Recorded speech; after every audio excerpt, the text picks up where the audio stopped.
Hello and welcome back to Lecture 1. This is Part 2 for Module 4, Community Health Advocacy and Social Movements.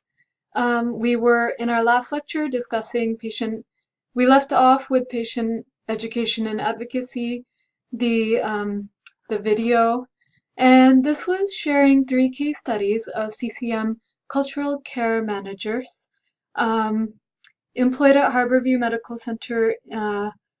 It's a level 1 trauma center. It's fully equipped, and I think there's even a helipad on top. So fully equipped for trauma with a mission to serve the most vulnerable, located in downtown Seattle.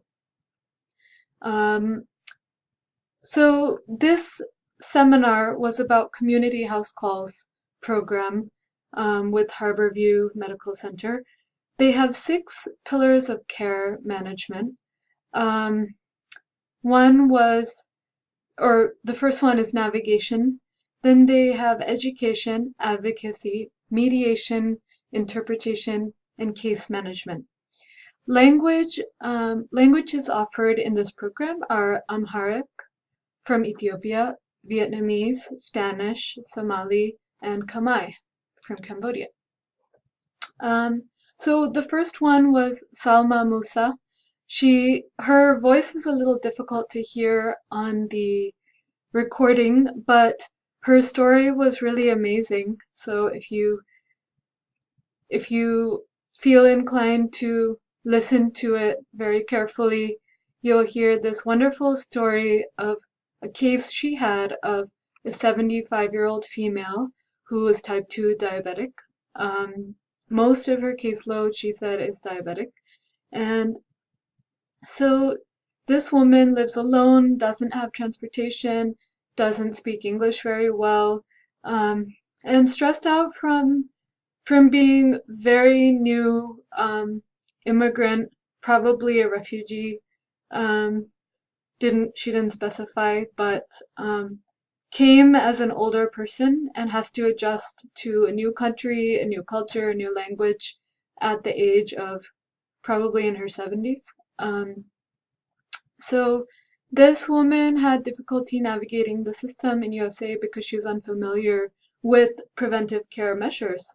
Salma Musa explained in her description of the case study that that's not part of the health culture in Somalia where this woman is from. So they don't go to the doctor for preventive care. Maybe they have a lot of cultural practices that they do that are used for prevention, but they don't actually go for follow-up visits and prevention. They only go when they're very sick. So as a cultural shift in going to the doctor when you're not critically ill was difficult for her to get that concept in her mind. The other thing interesting about this case was she's type 2 diabetic and she had to fast for Ramadan. So as a Muslim, that's their ritual is to fast during this holiday for an entire month or 3 weeks. And this patient was advised not to by the doctor because she was taking insulin. So this was something she didn't feel comfortable discussing with the provider. She asked Salma, if this lifetime is only a few years, but the eternity and where I spend my eternity is the rest of time, why would I care what happens in this lifetime compared to eternity? And that's a really deep question. It's something that someone who's not of a faith that believes in eternity wouldn't quite know how to answer or have respect for that belief system, maybe. So that was an interesting question, and Salma used Ethnomed and other resources to explain that, first of all, you're sick. You don't have to fast for Ramadan. People who are not well who are children or who are elderly are exempt from fasting. So just trying to negotiate with her patient, who at the end of the day, they were able to change her insulin regimen to match with the fasting. And that was the care that she negotiated for this patient, and it was quite a case. It was unique in my mind. I've never heard about something like this, but something that I think wouldn't have maybe been possible without a cultural care navigator. So Kim Lundgren is Vietnamese speaking. She was explaining case management and interpretation. 73 years old, female Vietnamese patient. She went for a mammogram and had a distortion on her left breast. The biopsy showed cancer, geomorphic lobular carcinoma. The patient received a lumpectomy, radiation, chemotherapy. And Kim's role that she played was accompanying her to visits, coordinating transportation, interpreting, and being consistently present. So that was the sort of big emphasis that Kim made about this case management, was being there for her patient, always being present and being a consistent support for someone who's not familiar with the language, again, with cancer care, was alone, shocked, and terrified by the diagnosis. Didn't really have anyone to support her in this way.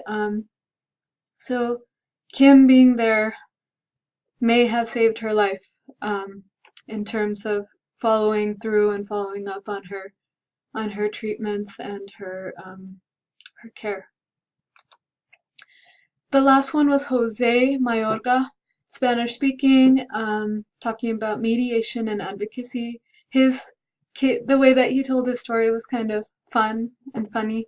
He had a 70-year-old male patient from Argentina who was kind of grouchy. The providers in the hospital labeled him as difficult.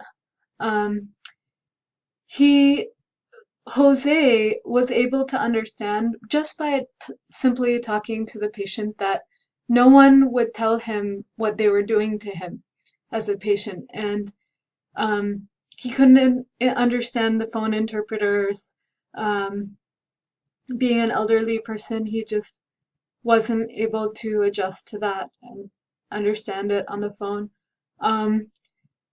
He was homeless, and so was his son, who was sort of his family member, advocate, or person outside the hospital that he had a connection with. So his son was really involved in his care, but he's also homeless. So couldn't take him home, couldn't bring him food, he couldn't take care of him the way that we might be able to take care of our own parents or children, because we do have homes or jobs or whatever. So this man is without a home, and Jose Mayorga was able to resolve the issue by connecting with the patient. Just simply talking to him, the patient was losing weight, he was upset about the food. He found out that this patient was on a fixed diet, which is not right for someone undergoing chemotherapy. So he spoke to the people in charge of that, probably the dietitians, and got him off the fixed diet. And this patient was so happy to have a hamburger, happy to have food. He actually gained weight during chemotherapy instead of lost weight. And it was an immense change in the patient's outlook and actual condition to have Jose there. So planning. According to healthypeople.gov, key questions in planning And when we're talking about planning, we mean planning patient care. Um, Patient care assessment. So what is our goal when we're deciding to do a program? Say we want to start a cultural care navigation program in Tacoma, in one of the hospitals here in Franciscan or somewhere.